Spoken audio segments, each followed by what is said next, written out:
Our next speaker became world famous as a cricketer.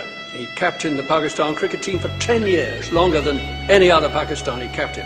Since then, he's become a politician, the founder and the leader of Pakistan's Movement for Justice Party. Accused of being pro-Taliban for speaking out against the military operation in Pakistan, he's denied that charge. But he has insisted that Pakistan will never contain extremism while American troops remain across the border in Afghanistan. Hatred of America, he said, is much more than of the Taliban. Ladies and gentlemen, Imran Khan. Thank you.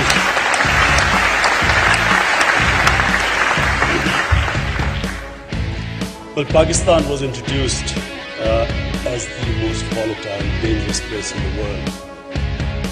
But no Pakistani was involved in 9/11. There were no militant Taliban in Pakistan. Osama bin Laden, trained by the CIA, was in Afghanistan. So how has this happened? Why is Pakistan today the most dangerous place? In my opinion, it's the military operations that created Taliban. General Musharraf made the biggest blunder in 2004 by sending the Pakistan army to Waziristan. When the army went into Waziristan, and this is very important to understand why the army was sent there, there were supposedly 200 Al-Qaeda that had come over after the Tora Bora operation that had come into Waziristan. The fundamental mistake made by General Musharraf was exactly the mistake made by the Americans after 9/11. The real enemy was Al-Qaeda. Taliban were religious fundamentalists.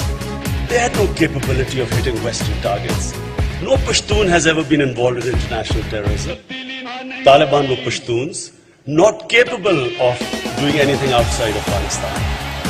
So by not separating the two, the Americans made the fundamental mistake by pushing the Taliban towards Al-Qaeda, whereas they should have separated the two. Similarly, when Musharraf was pushed by the Americans to get after these 200 Al-Qaeda, he should have isolated these 200 Al-Qaeda rather than pushing potentially 1 million armed men in the tribal areas towards Al-Qaeda, which is what he did.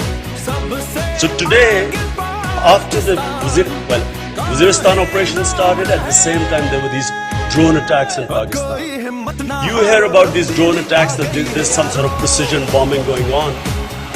Just this year, the government published figures of 2009, 44 drone attacks killed 708 people. 8 were terrorists, 700 were civilians. The drone attacks, along with military operations, are what created the Pakistan Taliban after 2 years. So 2004 the operation started. 2006 is the first time we started hearing about the Pakistan Taliban. Each operation produced more militants. Last year we had 500 blasts in Pakistan. The army operations produced refugees within Pakistan out of the tribal areas. At one point there were 2.3 million people internally displaced. Out of the tribal areas, not Swat, which is a settled area, out of the tribal areas there are at least 800,000 people displaced. The entire economy of the tribal area has been destroyed. In frontier, the economy has gone down by 80%. There's masses of unemployed youth roaming around. There's discontent in the area. All these operations are feeding the militants. What you call Taliban, the ideological element in the Taliban is very limited. There are very few people who actually, in this whole Taliban movement, who actually have the same sort of ideological beliefs of imposing some sort of a Sharia.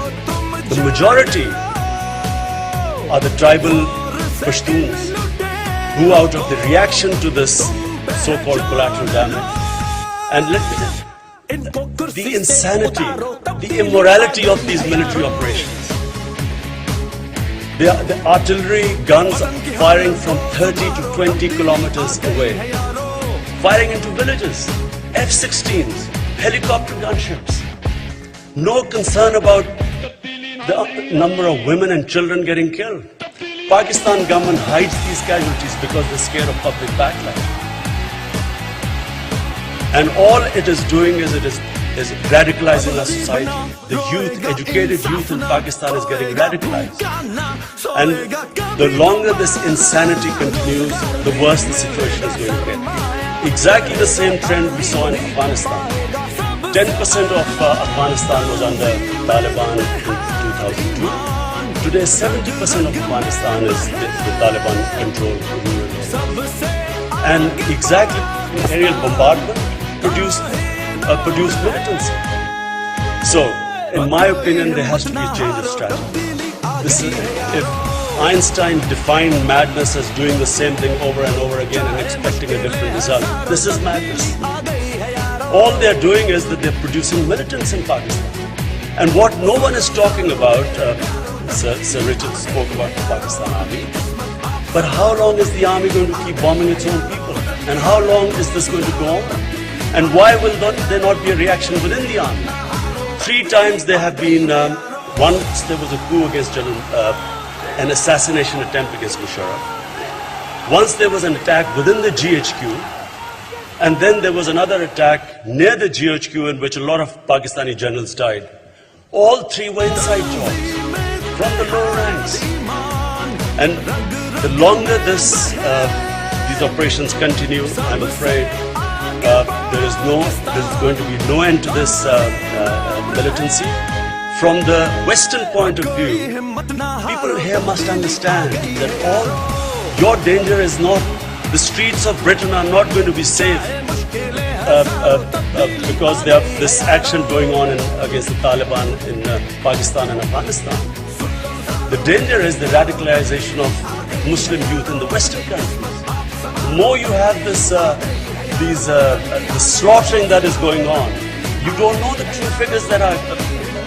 The Afghan government hides the true figure of collateral damage, and so does the Pakistan government. We have 2 puppets. One is Karzai and one is Zardari sitting in Pakistan. And our government, the more the Americans say do more, all Zardari asks is. How important are solving these problems to your country's economic future? Pardon me? How important are solving these problems to your economic future? It's very important because That prosperity for the region does depend on being at peace, not at war, but certainly there are other major issues and challenges. Let's talk about job creation and poverty in the region. Business, in addition to getting jobs. Are there some interesting efforts underway there? That's the right way to go. I just answered your question earlier, but I said Pakistan, of course, has 70% of the population of Pakistan is below the age of 30 years, and not only that, we are encouraging private sector, the private banks, to provide loans on easy terms to all the applicants. At the same time, government sector and all those you see private sector banks which were making huge profits before nationalization went into heavy losses, and then after to the East Asia is so important. The World Bank says the region needs to spend as much as $2.5 trillion with a T on infrastructure by 2020 to have enough power, water, and roads to serve its population. What's got to happen to fill that gap? So I got to mention that Been fast enough to be able to fill the gap in your own country? well, we have when you talk about connectivity, we have embarked upon some major mega projects in our region that will harness the markets and resources of our adjoining regions, and we took out a few, of course, TAPI, which is Turkmenistan, Afghanistan, Pakistan, India. It's a gas pipeline which is now being laid from Turkmenistan right up to India. It will pass Afghanistan and Pakistan.